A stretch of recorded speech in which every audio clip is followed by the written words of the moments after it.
Okay, nice to be back. We're up to Sanhedrin Perek Yud, Mishnah Dalid. Perhaps by no coincidence, we're learning this Mishnah Dalid and Hey.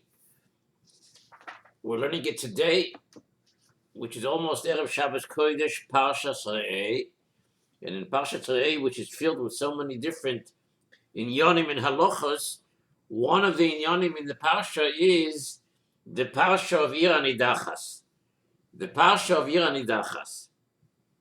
Now, our Tana here returns to explain the averos that were previously listed in Perek Tes Mishnah Aleph, which are punishable by beheading, by saif. The last case in that Mishnah is that of an Ir Anidachas.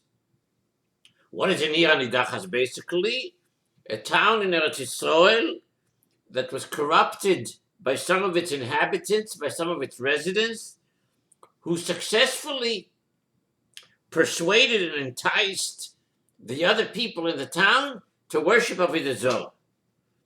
Now, we know that an Avodah Zarah is mechuyev misa by skila. We learned that in Perek Zayin Mishnah Daled. But the idol worshippers of an Ir Anidachas are executed by beheading, by saif. Now, all of the halachas, all of the details of Ir Anidachas appear in our parsha this week in Devarim, Perek Yud Gimel, Psukim Yud Gimel until Yud Tes. And we're going to encounter different passages from those psukim as we learn Mishnah Daled and Mishnah Hey, as well as the last Mishnah of the Perek, Mishnah Vav. So let's see what the Mishnah tells us. The inhabitants of a corrupted town, of an Ir Anidachas, have no chelik lo'ilam haba. We've been listing now for the past several Mishnayos those that have no chelik lo'ilam haba.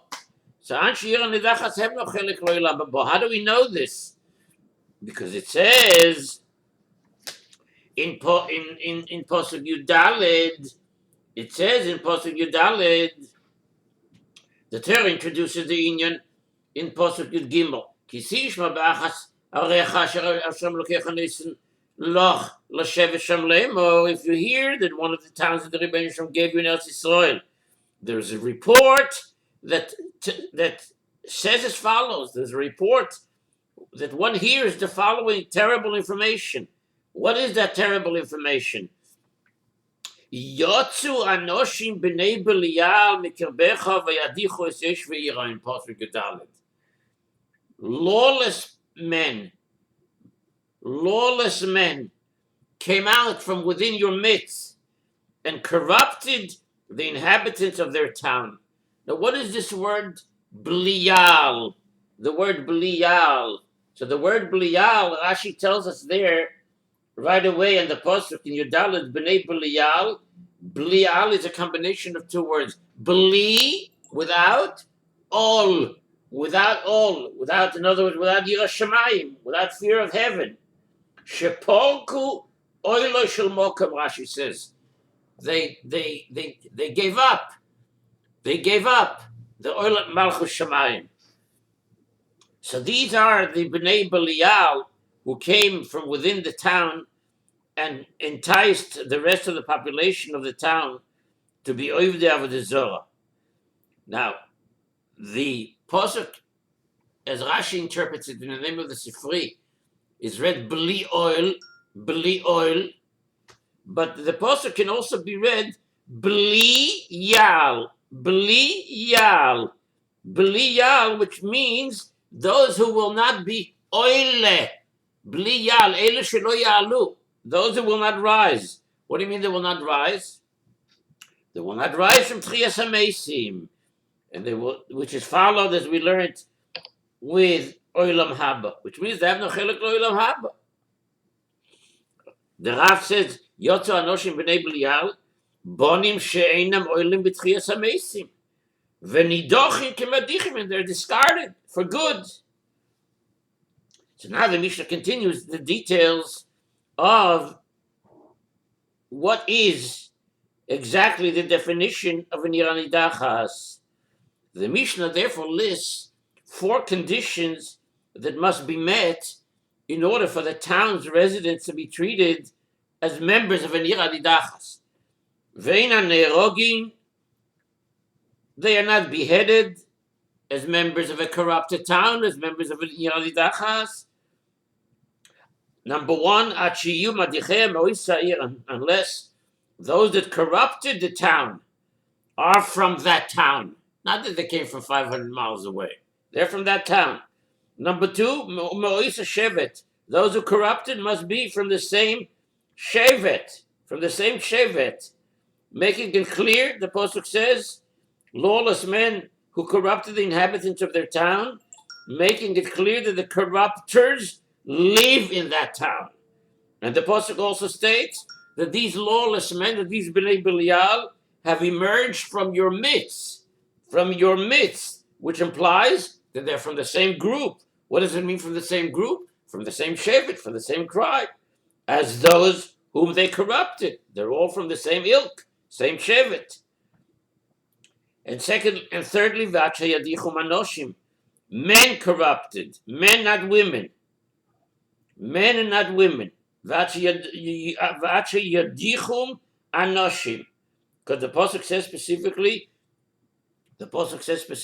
Yotzu Anoshim. Why does it say Anoshim? Why doesn't it just say Yotzu B'nei Belial? If it would just say Yotzu B'nei Belial, it could be man or woman. But the Pasuk says, no, Anoshim B'nei Belial. That is to say, they're men. However, the Mishnah continues, if any of these conditions are not met, how so is it not met? Idichu Noshim Uktanim, women or children corrupted, women or children enticed people to be over the Zorah, or only a minority of the town was corrupted, a miut. Or those who corrupted it were born, those who corrupted it came from outside the town, from a different tribe, or from a different tribe. So then what? Says the Mishnah,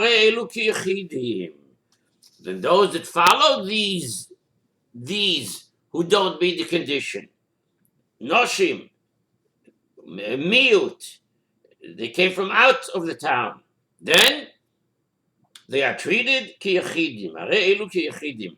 The idol worshippers are then treated as individuals who worship avodah zarah, for whom the oynesh is skila, and they're not treated as members of a corrupted town, for whom the punishment is saif, is beheading. And also the town and the property, all the rechush, is not destroyed, because the town and all the property is fully destroyed and burned to the ground, only if it is an actual iranidachas, meeting all the conditions of the iranidachas. And furthermore, says the Mishnah, a very, very important criteria,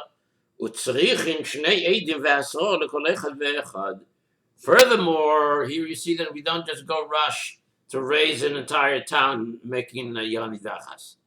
Here you see a condition that will make it very, very difficult to come by and create a full-fledged iranidachas that should be wiped out. How so? Because the Mishnah says, 2 witnesses and hasra and a warning are needed for each and every one, for each and every citizen, member of this community, of this ir. That is, each of the town's idol worshippers must have been seen by 2 eidim who can come to Bezdin and testify. I saw this man worship avodah zarah. And also that he must have been warned beforehand not to commit the sin. So therefore, if the last two requirements, namely of Eidim, of witnesses, and of Asor, of warning, are not met, they are not executed at all. Bichlal. Because a court does not punish a person unless there are two Eidim that testify against him, as well as that there must have been Asor, or warning beforehand. So the Mishnah teaches that even though the inhabitants of an Dachas are treated in many respects as a group, still in all, each person of this group is treated as an individual. Is treated as an individual in regard to Eidim and Asor. In regard to Eidim and Asor. So now the Mishnah explains that there are two differences between the punishment of the inhabitants of a corrupted town and the punishment of other idol worshippers. If it's in a complete town, it's a complete Irani Dacha situation. It's one way. If it's an individual, it's another way. The following is a chumrah, the following is a stringency that applies only to individuals who worshipped idols rather than the masses. Masses meaning the inhabitants of an Irani Dachas who worshipped idolatry. What is the stringency? Shayachidim biskila lefi chachma moinam polat. Individuals are put to death by skila, which is a harsher form of punishment, which is a harsher form of execution, and therefore their property is spared. Their rechush is not destroyed. That is, since individuals receive the harsher punishment of stoning, they are treated more leniently in that their property is not destroyed and may be passed on to their yoshim, to their heirs. But ve'amerubim b'saif, however, the masses, the total population of this Irani Dachas, of this corrupted town, are put to death by saif, which is a lighter form of execution, and therefore their punishment is destroyed. That is to say, that since the manner of their execution is lighter, they are treated strictly in that their property is destroyed. Now, it's explained what is the reason why the Torah treats the people of an Irani Dachas more leniently, but their property more stringently. When most, the Hesber is, the Svara is, that when most of a town's inhabitants worship idols, each resident is influenced by his neighbors. And so the truth of the matter is that he is not as wicked as an individual person who comes along and says, I'm going to worship Avodah Zarah. What I see here in this Svara is that we're told that the truth of the matter is that many of the people who worshipped Avodah Zarah in this Irani Dachas could have been influenced by peer pressure. By peer pressure. Everybody's doing it. Look at this, what's going on here. And therefore, they are treated more leniently. But an individual who comes to the decision on his own is treated more severely. And therefore, the inhabitants of an Irani Dachas receive the lighter form of execution of Saif. On the other hand, a person would not remain in the town of idolatrous people except for the sake of his property. That is, he does not want to abandon his house and its other positions. It is fitting, therefore, that his property be destroyed. Now we continue with Mishnah Hay. The Mishnah here learns weiter halachas from the psukim in Parshas Re'eh, in which the Torah commands that the corrupted town be destroyed. Hake Sake, the Torah tells us in Posuk Tezayin, Hake Sake es Yoshve Ahirai lefi Chorev. Acharei Moiso v'es kol hashabo v'es be'emto lefi Chorev. It says you shall strike the inhabitants of the town by the sword. The words, Hake Sake es Yoshve Ahirai, it's Yoshve Ahirai, the inhabitants of that town. What does that mean to tell us, the Yoshve Ahirai? We know we're talking about the Yoshve Ahirai. We know we're talking about the people who live in this town who became an Ir Nidachas. So what is Yoshve Ahirai? What is that coming to teach us? So the words Yoshve Ahirai, the inhabitants of that town, include even people who inhabit the town for a short period of time, that is, of 30 days. That is, Achameres ve'agameles ha'overes mimokom l'mokom. And therefore, if a caravan of donkeys or a caravan of camels, that is a group of travelers leading donkeys or camels, is going to place and stays in a town for at least 30 days, the members of that caravan are counted as part of the total population of that town. And so what happens? So what if they're counted? They don't live there. They're just passing through. They're in a caravan. Oh, so there is a big chidush that the Torah Shebal Peh is telling us based on the Yoshvei Hariyah. Arei elu matzilin oisa. As a result, if they did not worship idols, these people who are in a caravan, they're just passing through. They can, however, create an advantage to save this town.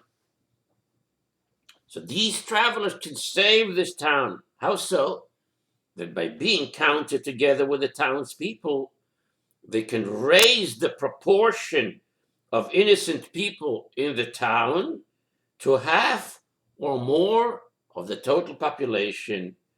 And they would therefore save the town, because the halacha of a corrupted town does not apply unless most of its residents are guilty. Right? We learned in the previous Mishnah that a town does not become an Ir Nidachas unless a majority of its inhabitants worship Avodah Zarah. And therefore, if the number of innocent travelers combined with the number of innocent residents equals or exceeds the number of guilty residents, the town is spared. The town is not destroyed. But those who actually worship Avodah Zarah per se, they are mechuyev misa. Let's take an example. If a town had 100 permanent residents, 51 of them worshipped Avodah Zarah, the town would be condemned as an Ir Nidachas. However, if 10 innocent strangers passing by in a caravan were staying there, they would raise the total population to 110. And therefore, the 51 who worship Avodah Zarah are now a minority. That's the chidush of Yoshvei Ha'irahi. Look the Mishnah weiter. So the psukim say, Achareim Tacharim Oiso. I'm sorry. Achareim Oiso ve'es kol asher bo ve'es behemto lefi chorev. Destroy everything and everything that is in it, and you shall gather its loot within the square. Achareim Oiso ve'es kol asher bo. Mikan Amru.